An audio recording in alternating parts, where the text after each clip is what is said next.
Don't you love dragons? I wish I had a dragon. Well, if you ever wanted a dragon, do you know you can have one for real? They're called a bearded dragon, and I have a special guest this week, Mrs. Couch, with her dragon, Agorio, and they're here to visit with us and tell us a little bit about what a real-life dragon that lives in her house looks like and what he eats and all those other things. So, here's my first question. How old is Agorio? Agorio is 4 years old. And what does Agorio eat? He eats mealworms, crickets, and he eats greens like mustard greens and dandelion greens. I think I'd rather eat dandelion greens than mealworms and crickets, wouldn't you? And how big was he when you got him? When we first got him, he was very tiny, about the size of my thumb. Growing just like you. Are any of you 4 years old? You're as old as Agorio, but I think you're a little bit bigger. Well, here we go. We have some very cool stories. So thanks for listening and thanks for coming, Mrs. Couch and Agorio. Yes.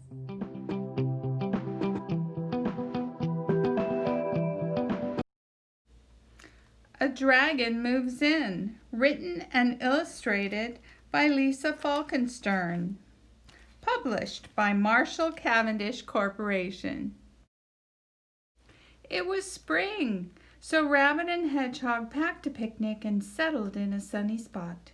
As they nibbled on ginger cookies, something strange happened. Rumble! Rabbit dropped his teacup and shouted, "This rock is shaking my tail. I think we're having an earthquake." Crack! Earthquake, said Hedgehog. Don't you mean egg-quake? A baby dragon egg-quake? A baby dragon, Rabbit said. What do we do now? Let's take him home, said Hedgehog. So that's exactly what they did. The three friends had a lot of fun. Morning, noon, and night.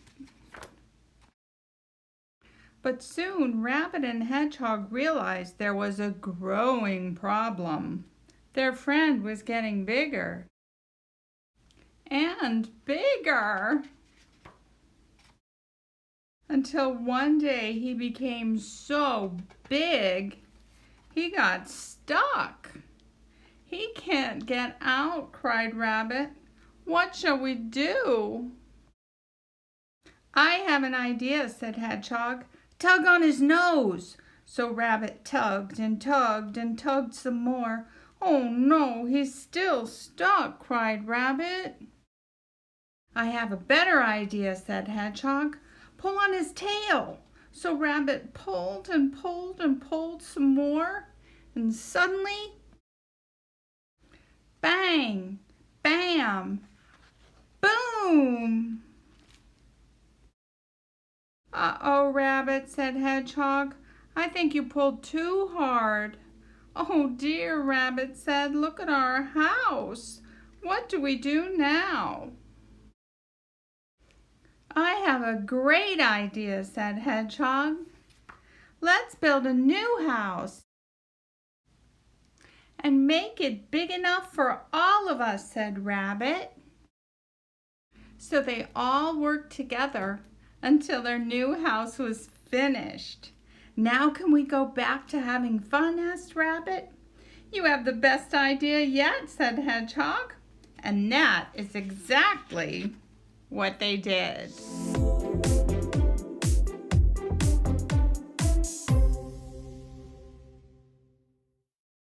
This book, Me and My Dragon, is written and illustrated by David Bierdzycki. He gives 7 tips for raising a dragon. Number 1, give him lots of room. Number 2, teach him how to fly. Number 3, walk him at least once a day. Number 4, keep a fire extinguisher handy. Number 5, read to him every night. Number 6, Hug him every day. And number 7, never ever feed him broccoli. Some kids want a dog. Others would like a cat. I want a dragon. But not a big dragon. A big dragon wouldn't fit in my house. I wouldn't want a 3-headed dragon either. It might not get along with itself. I'd choose a fire-breathing dragon. Before I brought him home, I'd take him for a checkup. I'd hold his hand and tell him he was a brave little dragon. I'd make sure the doctor gave him a couple of lollipops. On the way home, he could sit with me if Mom and Dad didn't mind. I'd give him a name, a place to stay, and some toys to play with. When I thought he was ready, I'd teach him to fly. Uh-oh. Phew. I'd get him a collar and a leash, then I'd take him for a walk every day. If he was a naughty dragon, I might have to send him to school. After he learned to behave, I could take him camping in the summer and trick-or-treating in the fall. We could clear neighbors' driveways in the winter, but I might not take him kite flying in the spring. If I missed the bus, he would help me get to school just in time for show and tell. Bullies? If you have a dragon, you don't need to worry about bullies. Sweet. You don't need to worry about Brussels sprouts either. Dragons love them. But don't give them broccoli. It gives them gas. And you don't want a fire-breathing dragon with gas. Every night I'd give my dragon a bath. Bath time would be fun. Sometimes I would pick out books that wouldn't give him nightmares and read to him until he got sleepy. I'd tuck him in and say goodnight. Then we'd fall asleep. Just me and my dragon. Dragons, Father and Son. Written by Alexandre Lacroix, illustrated by Ronan Badel. Once upon a time, there was a little dragon called Drake. He lived with his father in a cave at the bottom of a steep-sided valley. One day, Drake's father told him, "Listen, son, you're a big boy now. It's time you behaved like a real dragon. Tomorrow you will go to the village on the other side of the mountains where you will burn a few houses." "But why?" asked Drake. "It's tradition," rumbled his dad. "Do you want to be a dragon or not?" That night, Drake struggled to sleep, tossing and turning in the straw of his cave. He had hardly ever breathed fire, and only to grill himself a small slug or caterpillar as a snack. But burn a house? No way! The following morning, Drake flew off to the village where the humans lived. He spotted a little house on its own with walls made of wood. This will make a fine blaze, he thought. But just as he was taking a deep, deep breath to set the fragile building alight, Drake saw a little boy appear through the front door. "Oh, wow, a dragon!" the child cried out. "Aren't you scared of me?" Drake asked. "No way! I've never seen a dragon before. I'm pleased to see that you really do exist. But do you realize I was about to set your house on fire? Burn down my house? Why?" "My dad calls it a tradition." I see. And if you don't do what he says, will you be told off?" Drake nodded. The little boy thought for a moment, then announced, "I have an idea. If you want a big blaze, I know just the place." The little boy led Drake to a square building in the center of the village. "There you go," he said. "You can set these old walls on fire." "But what is this place?" Well, this is my school, answered the boy a little sheepishly. I haven't done my homework. If you burn the school down, I'll owe you a favor. I see, said the dragon, who had never been to school and was not sure he fully understood. Once again, Drake took a deep, deep breath. Smoke was already coming out of his nostrils when a woman appeared on the front steps. It was the teacher. Wait, young dragon, you can't do that, she cried. And why not? Because the children who come here every day are your biggest admirers, she answered mischievously. I read to them about the legends of your renowned ancestors, and they really liked it. They also like to draw dragons. Stay there, I will show you. The teacher came back a moment later with a large drawing. Do you like it? She asked. Please take it. It's a gift. On the drawing, Drake saw a majestic dragon, as red as a tomato, with a neck in the shape of an S and teeth as sharp as an axe. Thank you. That's very kind. But I'm on a mission, the little dragon explained. Yesterday, my dad asked me to burn a house down. The teacher thought about this and said, Why don't you go to the riverside? There's an abandoned shack there that could do the trick. By the river, Drake did find a shack sheltered beside a huge rock. For the third time that day, he took a deep, deep breath. He was about to produce a huge spray of fire when an old man sitting nearby on the bank put his fishing rod down and spoke to him. Ah, you couldn't have come at a better time, the old man told him.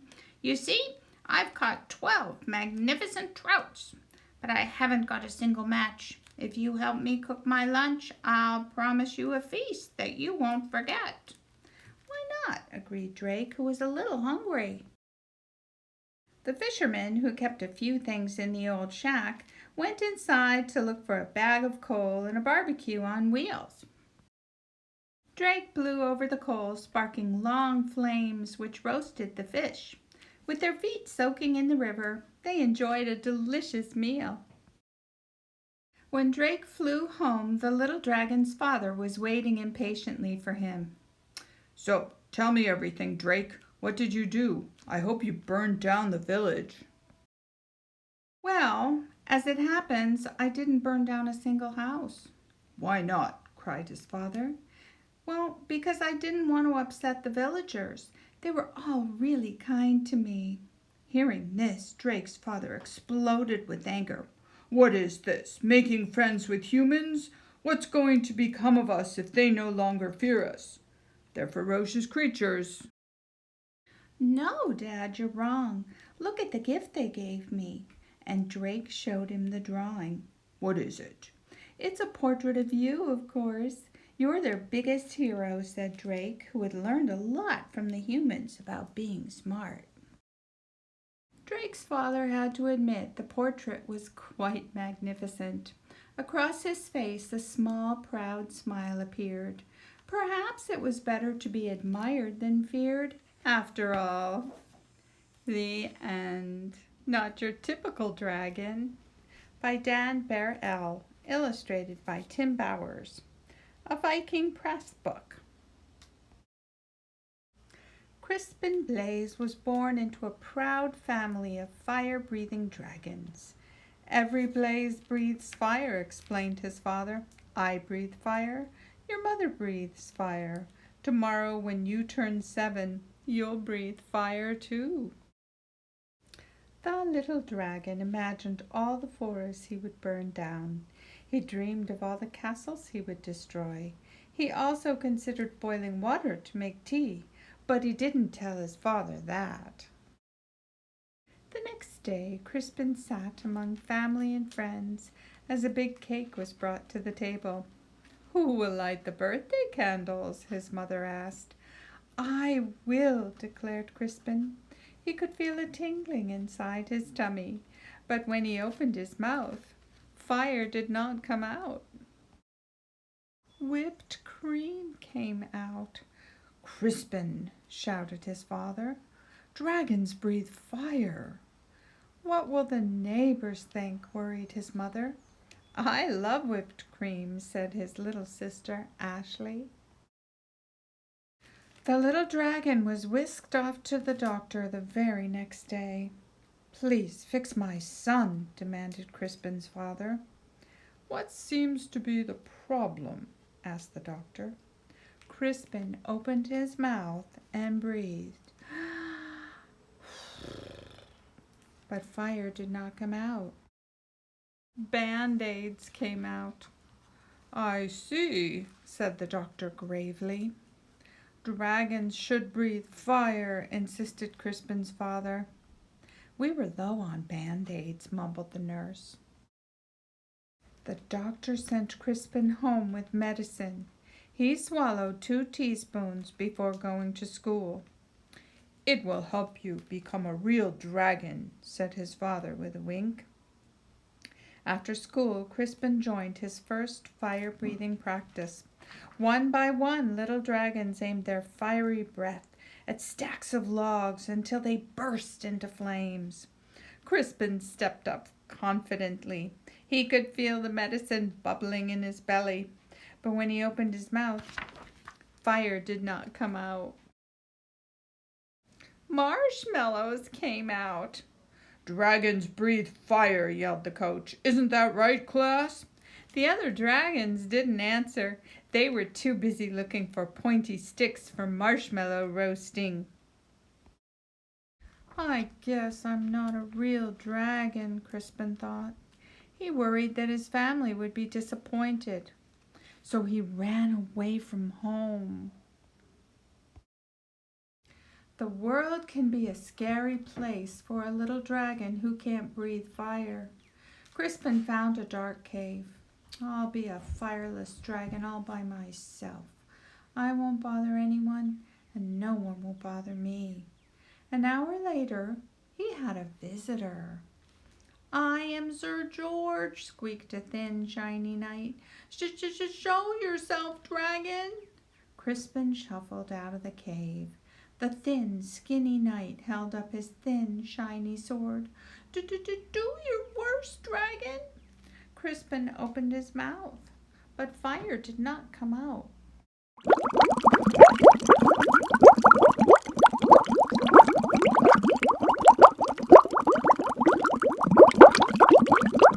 Soap bubbles came out. Don't you breathe fire, dragon? Crispin shook his head. I can't. Sir George moaned. But my father insists that I fight a fire-breathing dragon. It even says here in my book that your typical dragon breathes fire. I'm not your typical dragon, Crispin explained. Sir George sighed. I can't go home. Me neither, Crispin nodded. But then he had an idea. Maybe your book could tell us what to do. Of course! Sir George searched through the pages. It says it's probably just your diet. Sir George fed Crispin spicy curry, scorching chili, and blistering salsa. Crispin opened his mouth, but fire did not come out. Red party streamers came out. At least they're the right color, said Sir George kindly.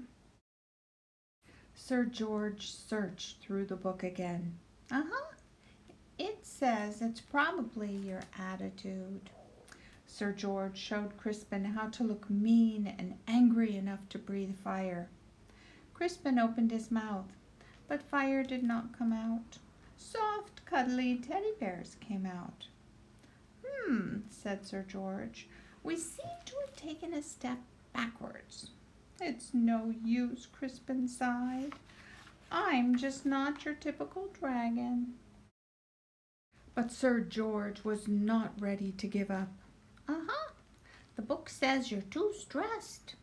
Sir George made Crispin close his eyes while he described a quiet, relaxing day at the ocean. Do you feel calm? Now imagine 100 shiny knights attacking you. Crispin opened his mouth, but fire did not come out. Beach balls came out. Well, that's just plain weird. Secretly, Sir George was glad that Crispin couldn't breathe fire. He liked the little dragon, and he didn't want to fight him. Crispin liked the shiny knight too, but he missed his parents. Sir George, it's getting dark. I want to go home. The shiny knight patted him on the back. Don't worry, little dragon. I will take you. Crispin's parents were relieved when he arrived home safely. Sir George was about to say goodbye when they heard a shout.